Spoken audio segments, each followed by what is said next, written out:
Welcome to Golden Gate Note Investments. My name is Mike Taylor. I am here with a very, very special man. I am not that special man, but we're going to talk to him here in a minute.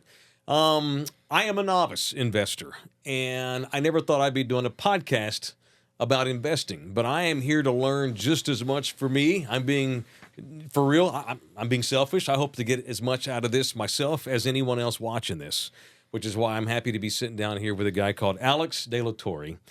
He is Golden Gate Investments.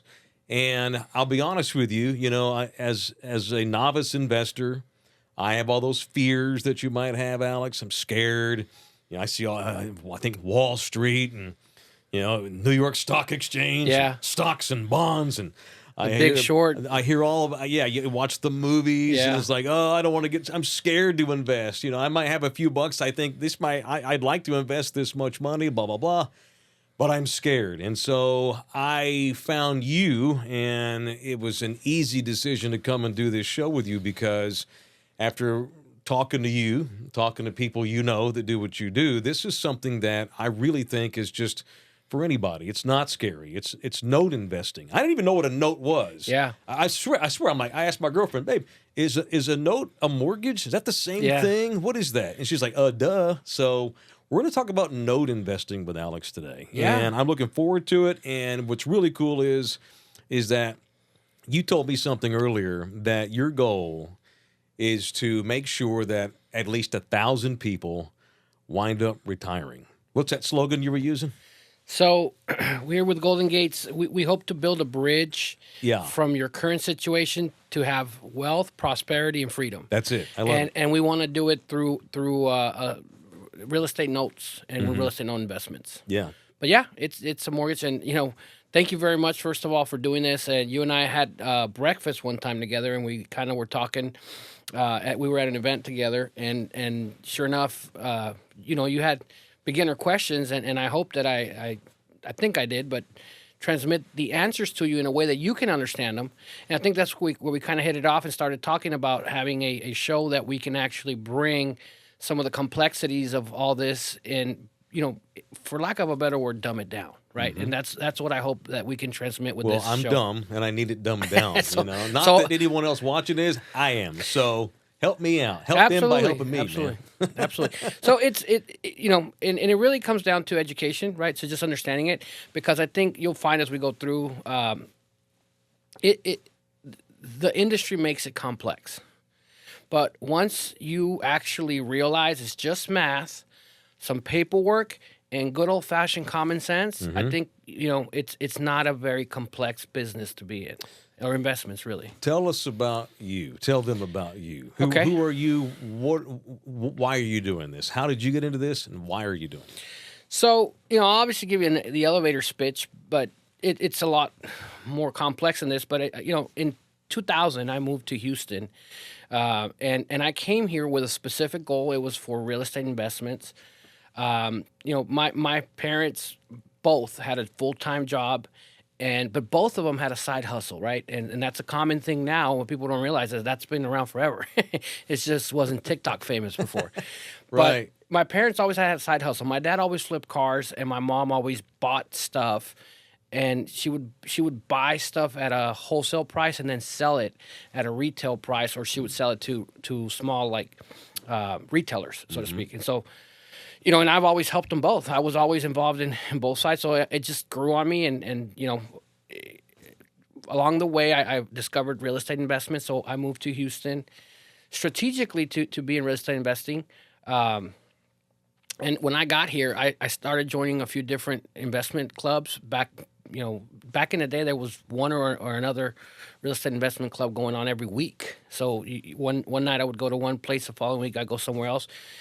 And I got introduced to a lot of the stuff that you see today, right? So flipping, landlording, being a real, buying rental properties. But one of the things that I learned really early on was how you can buy real estate with seller financing.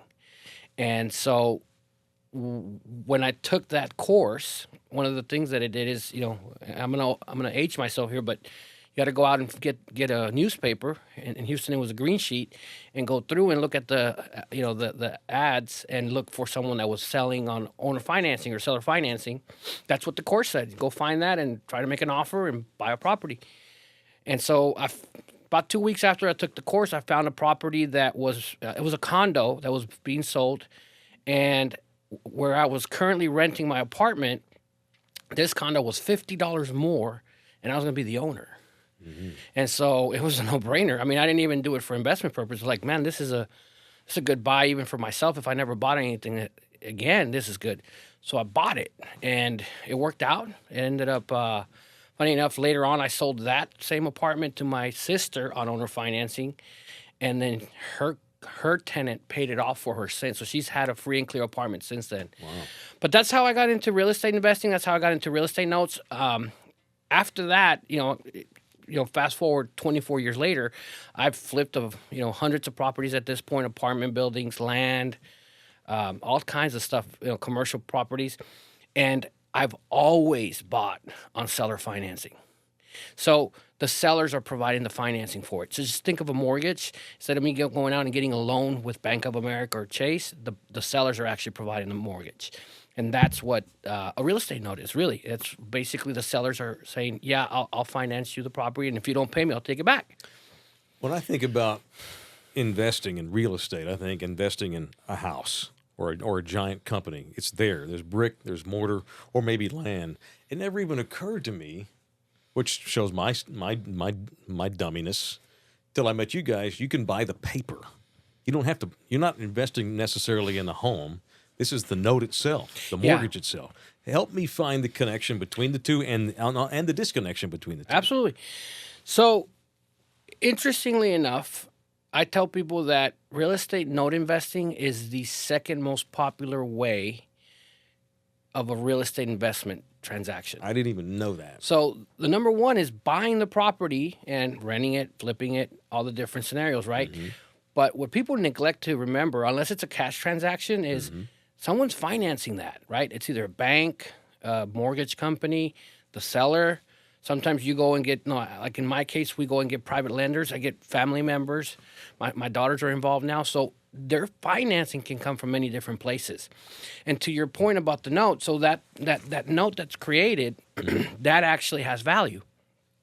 And so this is where the industry terms start to play, and people kind of get, the deer in the headlight gaze because they don't understand the terminology, and so it could be very intimidating, right? Mm-hmm. But when you create a note, the note itself is the actual paper. The I promise to pay. It's called promissory note. I promise to pay this, and it has the term, the loan amount, the interest rate, how long it'll be for, who the borrower, who the lender is, and that sort of stuff. That's on the promissory note. On the mortgage, or here in Texas we have deed of trust. It's basically interchangeable, mortgage or deed of trust, is the actual security that connects that note to the property. So with the deed of trust or the mortgage is where you say, if you don't pay me on this note, I will take this property from you, right? So that's a terminal scenario where you actually end up taking the property back. And most people think that's how it works, but there's so many steps between there that you may not even have to take the property back. But the way you protect yourself from that loan is by putting the mortgage or the deed of trust on the property. And that itself, you can sell. And in the industry, it's called face value, which is all it means is what the note amount is for, the balance of the note. So that face value is where you start and say, I want to sell you this note for $100,000 at 10% interest for 30 years, which is a common mortgage. I can sell that to you for $100,000. So you give me a check for $100,000, you get this note, and now you're guaranteed 10% interest because that's the term of the note for 30 years. In a lot of cases where, and we can always talk about this a little bit further, but in a lot of cases you have where you add discounts to it to improve the yield, or discounts to make it where your return is better, or to assess risk and mitigate risk. But that note can be traded. And it's really just a couple of documents that you need to say, hey, I'm giving this note to you and I'm recording it that I own the note now. And all of a sudden you're the proud owner of a new note. All right. Theoretically, let's say Let's say my brother was looking for a house. My brother has a young baby, new wife, and he's looking to buy a home. Maybe he can't. I could loan my brother the money, right? But I own the paperwork. He lives in the thing, and I essentially become the landlord. He's Yeah. paying me, right? Well, the term is wrong because you're Okay. not a landlord. Okay. You're the lender. I'm the lender. You're Got it. Bank of See? America or you're the Bank of Mike. I am the bank. Yes. Interesting. Okay. And so, funny enough, if you do enough of these, you get to get a building downtown and you put your name outside, like Bank of America or Chase buildings that we have down in a lot of the major metros. You get to have a Bank of Mike. Yeah, I if don't you have have to be enough the transactions. The landlord has to go in there and fix the wall when it's messed Right. up, or fix the termite sitch, or Right. replace the toilet. I ain't have to worry about that because it's just me in the paper. Right. And I'll get into that in just a second. Okay. Because that's the benefits of doing it. That's one of the benefits is you don't have to worry about any of that. But let's stay with your brother and the scenario for a second. Okay. Because I think it's critical for everyone to understand that what you just said is exactly how most seller finance transactions happen. And let me back up. Okay. Seller finance transactions is, again, a terminology in the industry. It's really a private mortgage. So your brother, you lend money to your brother. You really end up giving the money to the seller of the property. And so you're, in essence, lending money for the note, for the purchase of the property. Your brother now owes you. That's the promise to pay. And you're protected by, if he doesn't pay, you could take the property back. Right. How many times have we heard a story where dad or brother lends money to the other brother? He doesn't pay, but they can't do anything about it because they never got a deed of trust to the property or mortgage on the property. They lend him the money. There's a promise to pay, but it was on a scout's honor kind of thing. And, basically they end up not paying or not performing.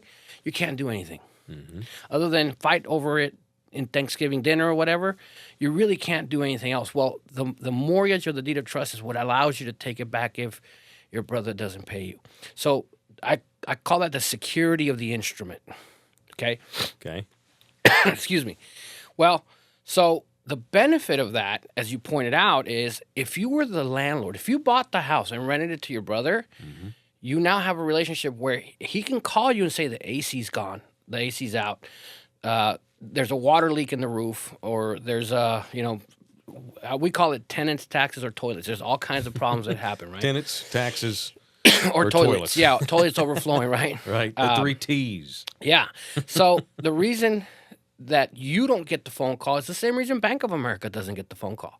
Do you ever call Bank of America and say, hey, man, my toilet's overflowing. Can you send somebody from the janitor at the building to come down here? Of course not, right? So it's the same scenario here. So it's a different setup. And I don't want to knock landlording is what it's called.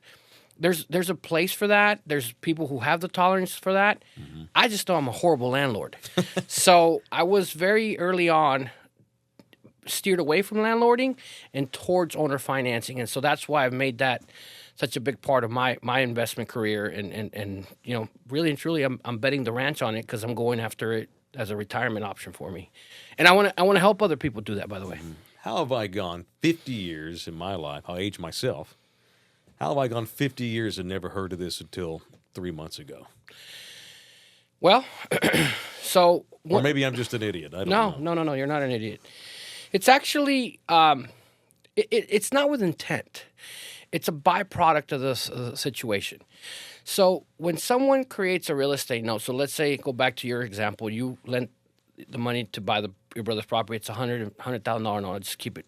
Which, if you can create a $100,000 note nowadays, you found a steal of a house, because I think most everything has gotten way, way more expensive. But just to keep the math simple, we'll say $100,000. So if you end up doing a loan for $100,000, and let's say I wanted to buy that note from you after you created, because you don't want to be in it for the full 30-year loan. Right. So the number one problem is people who invest in real estate notes have to be okay with being in the note, being the owner of the note for 30 years. So you park your money for $100,000 for the next 30 years. There's a lot of investors that don't want to do that. That's part of the problem. So usually that kind of paper, that kind of note, gets traded at an institutional level. So the only buyers for that are large corporations. Think of insurance companies, mutual funds. A lot of the Wall Street money is what comes in and buys those equity funds, equity partners. They'll come in and buy that and then sit on it for the cash flow, right? Yeah. So it doesn't get exposed to the general public a whole lot.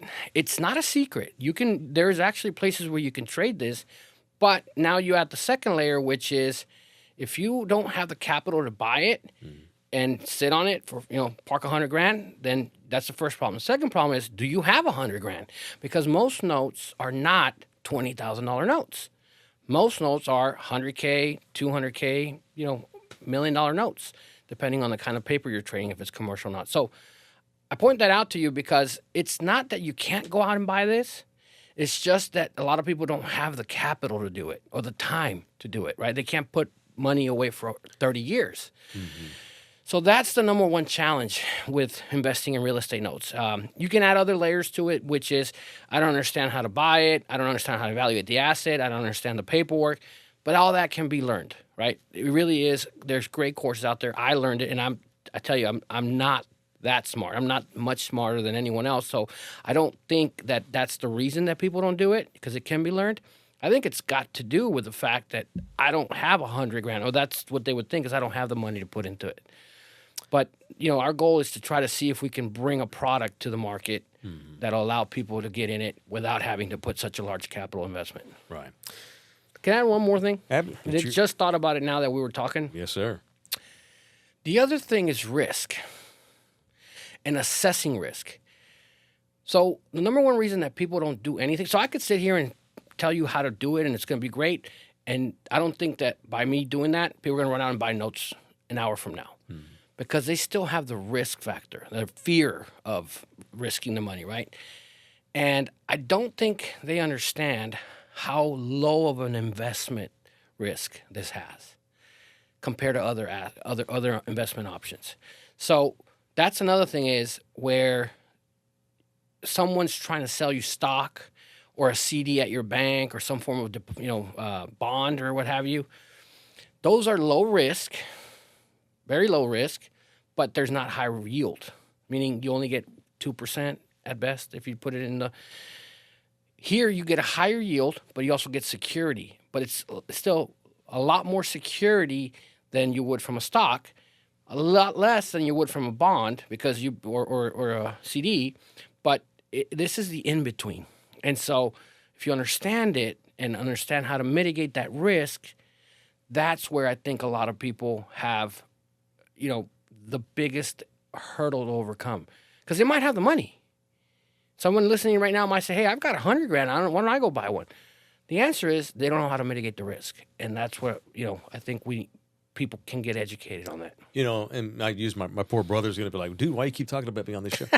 So let's say I don't want. If I had a brother, I would say, but I only got sisters. Maybe I'm not okay. I just used him as an example, but maybe like, well, I don't want to work with my brother. I don't want to be my brother's lender. It's family. I want to go find someone that I can buy notes with, or I'll find some. They do all the legwork. I'm the lender for strangers, and that's where I guess a guy like you comes in, because you can help me in that regard. I don't want to go to my brother, but I want to invest in notes. I don't want to know these people. Yeah. And that's where a guy like you comes in. Absolutely. Yeah, absolutely. So, here's the reality. You're right. Part of the problem that you'll have with people who buy notes is they have to buy without someone they know. So that's called the borrower, right? In the case of the borrower, underwriting the borrower is part of the learning process. It's part of what you have to do in your due diligence when you buy a note. So you have things like the asset itself, the property itself, which is critical. You don't want to buy a property that's in the flood zone. So here in Houston, we flood all the time, but you don't want to buy in the floodplain. You don't want to buy on the side of a hill. There's things that you look for. If it's a house, you don't want it to be completely dilapidated. There is a loan for that product, but if you're doing a 30-year mortgage, you want it where someone's going to move in and be able to live in it right away. Mm-hmm. So the asset itself, you have, like I said, the borrower. You're looking for creditworthiness. And I want to clarify, creditworthiness is not that they have a 700 credit score. That is a very good indicator of people paying on time. But man, I tell you, my example, right? So I've only gotten one mortgage in my entire life, and it's just recently. Like I think 4 years ago was the first time I ever got a bank mortgage. I've always done almost all my transactions, including my personal homes, on private money loans. So private money loans, kind of what you're referencing to, where someone else uh, lent money to my sister to buy her property, and you want to buy the note that my sister is paying on. So they checked her out and said, "Hey, you know what? She works hard. She's got a good job. Her husband's got a good job. They save money. They have money in savings." But they don't go out and buy stuff with the financing, right? There's a lot of people, you don't realize that people don't buy stuff with financing, or they have.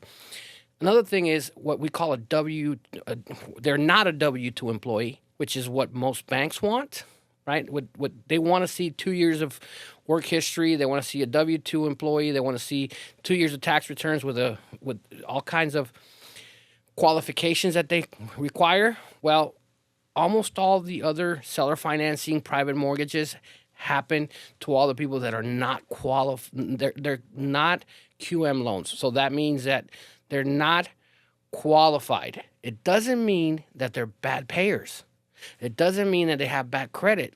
It doesn't mean they don't have money. It just means it doesn't fit the formula for the bank, because the bank is then later going to sell the paper. So if you're buying a note that my sister's the borrower on, you're looking at my sister, you're looking at her income, you're looking at her husband's income. So you do all the qualifications of that. And like I said, you look at the asset, you look at the paperwork. That's a big one, because the paperwork is what you're stepping into if someone sells you a note. What I mean by that is the terms. So are you okay with, do you have $100,000 to buy this note? Are you okay with getting 10% interest? Are you okay with doing it for 30 years? And are you okay with if this person doesn't pay by this date and ever so many months, that you could take the property back, right? So if you're okay with all that, that's what we look at, the paper. That's what we call the paper. And so you're looking at and again, that's the mortgage, that's the deed of trust, that's the note. And the only other thing is make sure it has clear title. Title meaning, like, you don't want to buy a note from somebody that has an IRS lien, because that's superior to the note. So the mortgage is almost always superior to any other liens other than like IRS liens, county taxes, and some HOAs, and for sure child support liens. And so you want to make sure that you're in first position. And so you can check for that. Title company will do a search for you and make sure it's not on the property and it's not on the borrower, and before you buy the note. And that way, when you buy it, you at least know that you're first lien position on that. There's a lot of different kinds of notes. How do I keep up with the differences of them? Just in case I want to, okay, this is the kind of note I want to invest in, this kind of note, not that one, Yeah. There's a lot of differences. Absolutely. Yeah, it's such a broad answer. I'm tell you what, I'm going to make it simple for everybody. I'm only going to give you three, which is probably 80% of them. So they all fall into a variance of these. And a lot of times, almost everything else that comes off of that come from one of these three, okay? So I'll give you the first example. You have what's called a long-term mortgage, right? A fully amortized mortgage. We call them conventional loans, meaning it's a 30-year mortgage on your personal home. It's usually a house.